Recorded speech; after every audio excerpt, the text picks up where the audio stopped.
Pourquoi? En effet. D'ailleurs, je veux déjà noter que nous sommes face à une situation extrêmement grave. Parce que c'est un véritable camouflet pour la justice. La justice qui est l'un des piliers de la République. C'est un véritable camouflet pour le peuple camerounais en lui-même, en entier. Concernant spécifiquement cette ordonnance, il y a des indices d'irrégularité ou des indices qui nous permettent de conclure à son caractère apocryphe, c'est-à-dire qu'il soit un faux document, en langage simple. En effet, on a d'abord les références qui sont indiquées sur cette ordonnance. L'ordonnance en elle-même, en haut à gauche, on peut voir que c'est bien le numéro de dossier est indiqué.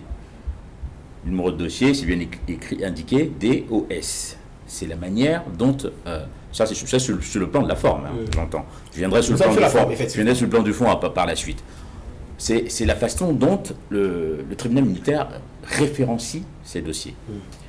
Côté droit, c'est indiqué OR. Après, CK, toute une série de chiffres. Jusque-là, il n'y a pas de souci.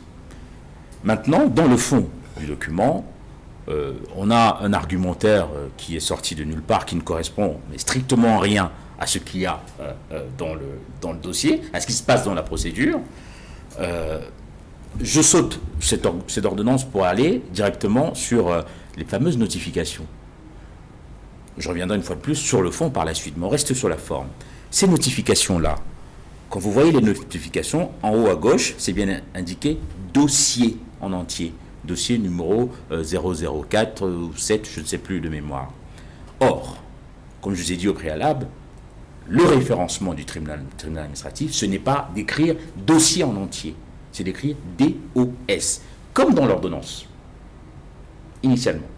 Donc là, on est sur la notification. Par la suite, la première ligne ou la deuxième ligne de l'ordonnance. Vous dites dans l'ordonnance, c'est référencé plus à l'entête, DOS, et dans la notification, dossier. Et dans le contenu de la notification, à un moment donné, on ne parle plus de référence OR. On parle de référence ORD. On n'est plus dans le formalisme du tribunal administratif. Du tribunal militaire, autant pour moi. On n'est plus dans ce formalisme-là. Maintenant, permettez-moi de sauter sur la question de fond, s'il vous plaît. Sur la question de fond par rapport à ces deux documents. Déjà, on ne peut prendre une ordonnance de mise en liberté dans ce type de procédure quand des personnes sont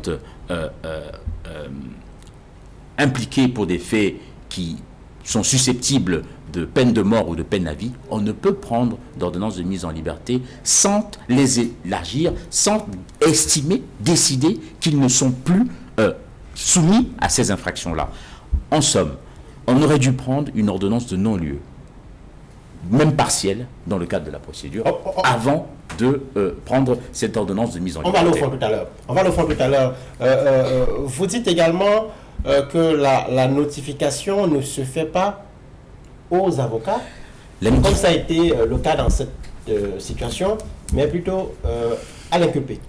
En procédure pénale, l'avocat ne se contente d'assister son client. Il ne représente pas.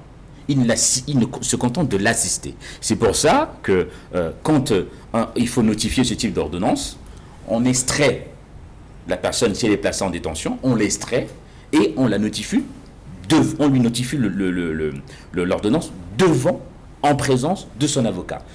Jamais au grand jamais, on vous dira qu'on notifie directement aux avocats, ça ne leur concerne pas. Cette décision, cette mesure, une ordonnance concerne individuellement, précisément et particulièrement le mis en cause.